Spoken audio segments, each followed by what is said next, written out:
So here we are playing Mr. P, and this is actually the second time around. Nobody got any special options on their second card play.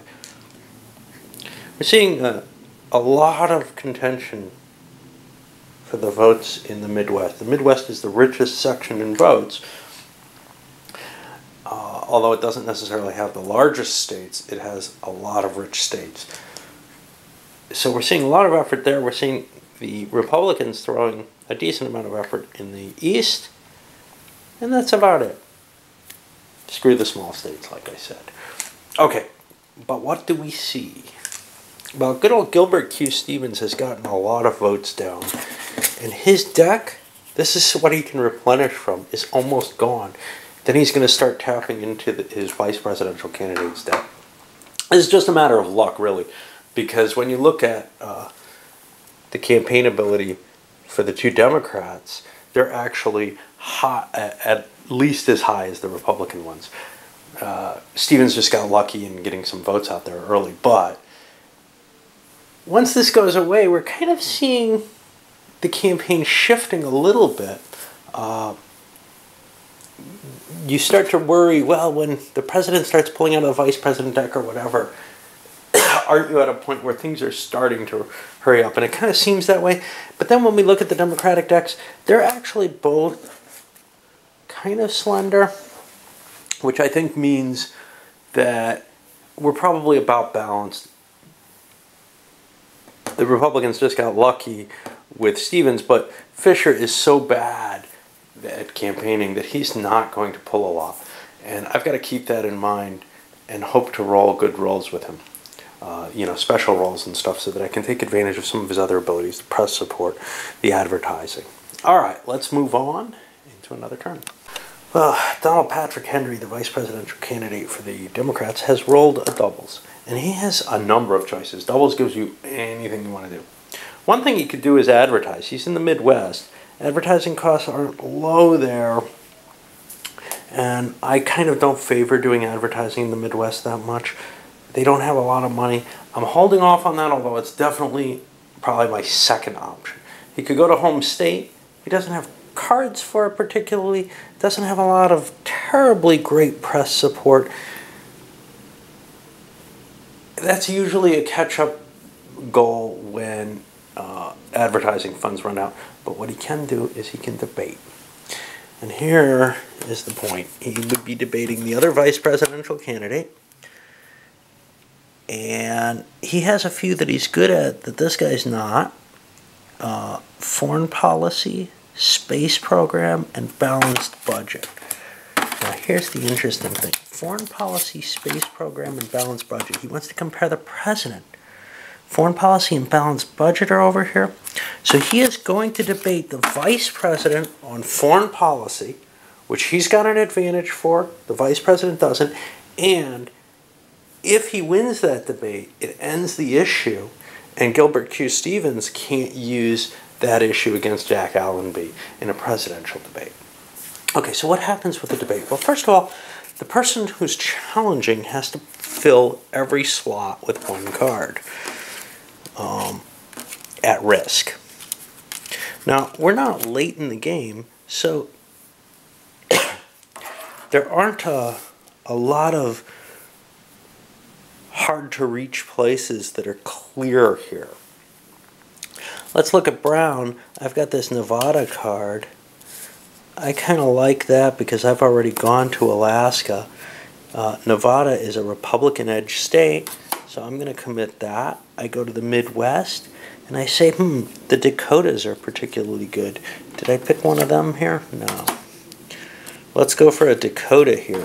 Again, it's because they're hard to reach, and the edge is Republican in those. Let's take a look at a southern state. Well, in the South, most of the states are Democratic edge. I have to do one, and what I'd like to do is probably play Arkansas or D.C. I'd probably want to play this card either in blue or red. Let's look to see if I have anything else that I like. I have this big Mississippi card. I like that. I'm going to play that here, and I'm going to play the DC card here. Now these are just at risk. Now, if we look on the back, and I'll use a different tally board for this, if we look at the back on the debating rating, good old Nelson Fisher only is identified with 2 topics, so he can play just 1 card if he wants. Well, he doesn't want to risk much because his odds are pretty bad here. What he'd love to risk is Alaska, because the Democrats have already played a card there and he hasn't. Unfortunately, he doesn't have an Alaska card. Other good options, the West seems good because we've already established a decent number of votes there. We're not going to be going there very often, I think. However, I have a DC card, and DC is a Democratic edge. I'm going to play that. And now, we actually handle the debating. I usually roll the challenger first, and he'll have 2 rolls, so we alternate with that. There's no real rule on any of this. It could be done simultaneously. But our challenger has 4 topics associated with him. So he needs a 2, 3, 8, or 11 to win. And usually when we're playing this, when I play this opposed, I'll open this up with something like, you Republicans have this idea, and just going into kind of a debate, and usually very joking statement, and then I roll the dice. And we got a 6, which doesn't work. Over for Fisher, he can only succeed on a 4 or 10. He did not. And now we go back, and the challenger, since he's associated with the topic, gets to roll again at that 2, 3, 8, or 11. He gets it. So the foreign policy debate has been won, and I have to mark that down. We can't make this debate again.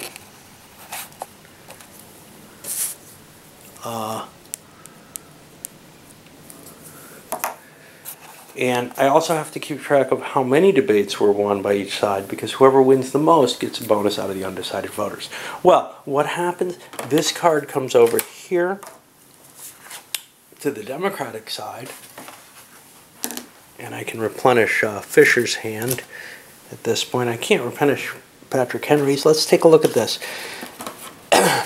He has 2 cards. He doesn't want to record both of them particularly. He's going to record a vice presidential card in District of Columbia. This is one advantage of debates. You have the option not to record. He's going to record the Mississippi card. He was putting that down for this. He wants to fill his slots, get the more states possible, because each state is essentially a swing of a card here. North Dakota, he wants to mark. And these are all vice presidential cards because we haven't started pillaging the other deck. And then finally here in the West, we've got Nevada. So that was a good turn for the Democrats. He gets 4 cards to replenish his hand. And now we're back at the top of things again with good old Gilbert Key Stevens. Alright. So how does the race look from the tally board? We don't know what the votes actually are. But we've got a strong showing by the Republicans in the New Jersey, Pennsylvania, New York block. But kind of in some of the smaller states, the Democrats have some votes showing. The Midwest is still the only real battleground here. And still, we're not seeing challenges much on many states. Only Michigan, which is one of their candidates' home states, is there any real fighting at all yet? And then here in the West, again, the Republicans have grabbed into California kind of heavily, but otherwise just a smattering of votes. Well, we'll keep pushing forward. Now we're here at the other special roll, a 7, this time on the presidential candidate for the Democrats, and he wants to advertise. He went to the West. His advertising rating is only fair, 3. He gets 3 cards. He's going to pull them from here and take a look at what he can get. So these are the states he can advertise in: Montana, Colorado, and California. Let's take a look. California, $4 million for a 1 card. just isn't worth it. But Montana is $1 million, and he's going to mark a vice presidential card in Montana, and Colorado's the same. Sometimes these states aren't easy to get to. Colorado looks pretty easy, but it's worth the effort, I think. And he's down to $8 million total. That wasn't too expensive. He got a couple of states that were hard to get. He did. And now, here's the harsh part.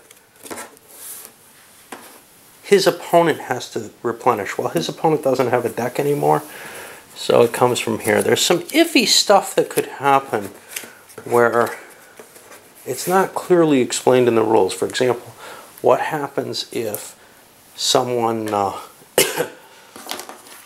ends up with no deck? In the home stretch, you end up without a deck at all. And where do the cards come from? I've made kind of a house rule that they come from your hand, but it's not really clear in the rules. It could, and you actually get to select which cards to give in that case. It could come from just, it could just be decided, hey, the undecided voter stack isn't going to grow. It's going to get smaller at that point in the campaign, and I'm willing to accept that as well. All right.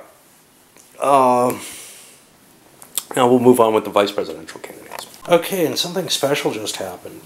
Nelson Fisher went to this, and this is immediately afterwards, the southern region, and rolled a 2-3-5, Tennessee, Georgia, North Carolina. I looked through his cards, and he has none of those. He has blundered. At this point, and this is where I really don't like you not discarding a card, which is why the house rule is actually in effect. I don't mind with the advertising. But he loses a card off the top of his deck to the undecided voter stack. This is the cost for that. Now he goes to home state automatically. And you can't cheat with blundering. In fact, it might be a reasonable, hey, show your hand in a tournament situation, because in a sense it kind of makes sense that you would have this additional penalty. He has no cards for Illinois, so he's not going to play any, but he does get to draw a card. And one day illness, he misses his next turn. Really, really bad turn for him. Well, on Stevens' turn, he managed to play the last of the cards that were in the vice president deck, so now the Republicans have no cards left to replenish their hand. That means the campaign's just entered its home stretch. That benefits both sides because they get to play 2 regions each instead of just one. It's kind of harder to make that decision. I'm not going to go through the decision-making process in my head for that, but it is, even in an opposed game where you're holding your own hand and trying to think, it's sometimes difficult to say which 2 regions you want to pick. Which one, usually you can narrow it down to 1, but 2, it's hard because there's conflicting, oh hey, does this card work? If I get this card, this roll in this state, it's the same in this one, so I know which one I'd play, so maybe I want to aim for a different state, and just the level of decision making becomes really, really complicated if you take it to the highest level. Another 7 is rolled, this time by Allenby, and he's again going to advertise. This time he's in the Midwest. Things are a little more expensive here, but he's got a lot of money and thinks the campaign's winding down, so he wants to do that now. And he gets 3 quick cards. Illinois, that's going to be an expensive one. He's got to hold that in his head. It would be nice to be able to.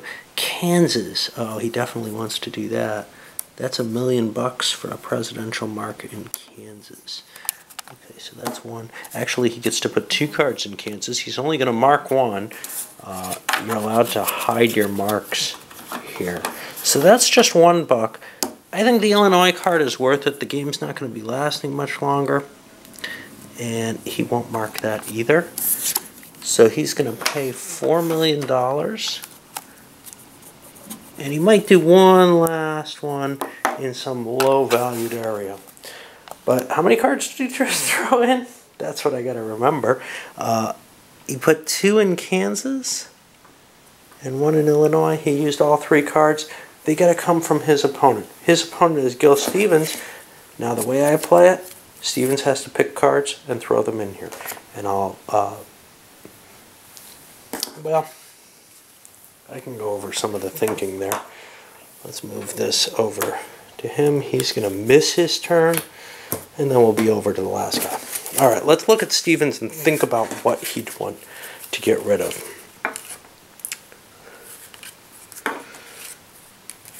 So he's got to kill 3 cards. He does not want to kill a good card. But some of these others may not be so important. District of Columbia, Arkansas. This one doesn't look terribly valuable. I like these. These are likely states. This one doesn't look terribly valuable.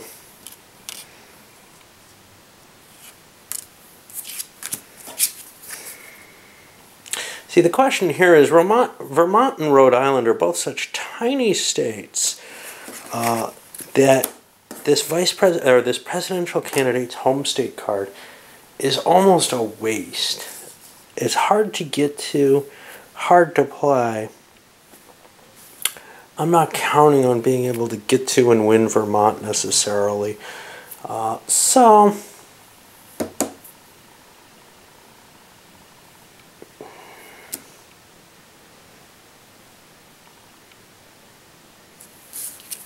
I'll hold this card instead, and I'll dump these 3 into the deck. And they go at the bottom of the deck. Again, this is a house rule to handle the situation. I'll go over to the Vice President. Hopefully nothing too complex there. So, good old Donald Patrick Henry chose 2 regions, the South and the Midwest again. He wants to hit up that Midwest. Well, I've already marked his Midwestern picks, 2 vice presidential in Ohio. Important state. And these are the first 2 votes cast in it. He also managed to get a couple of votes, one in North Carolina and one in Georgia. Now, these are states that would have gone over Democratic anyway. But the advantage here is additional cards from the undecided voter stack. And now he gets 4 cards from his deck. And that's the end of this turn around. Let's see where we are. Votes-wise, the Midwest is still this massive dogfight, but I think the Democrats have the edge there. But everywhere else, I mean, the South, they have this sort of natural edge. But everywhere else, the big states in the West and the East, those are all going Republican right now. And that's going to be tough. In fact, once the perception's there that somebody's got those states, once you look at that New York with 4 votes in there, you're thinking, I could drop 2 in this time. And they're big cards, but his cards are probably reasonably big too. I can't beat him. Let me go somewhere else. And that's the mindset that the Democrats have been in about these states and have been concentrating on the Midwest, which allows the Republicans to concentrate as well on the Midwest now after that initial dump. And if you remember, they put garbage into New York, and they're kind of sleazing it. All right, I'll come back, and we'll probably be finishing up the end of the game. One big advantage the Democrats have, though, is the foreign policy debate.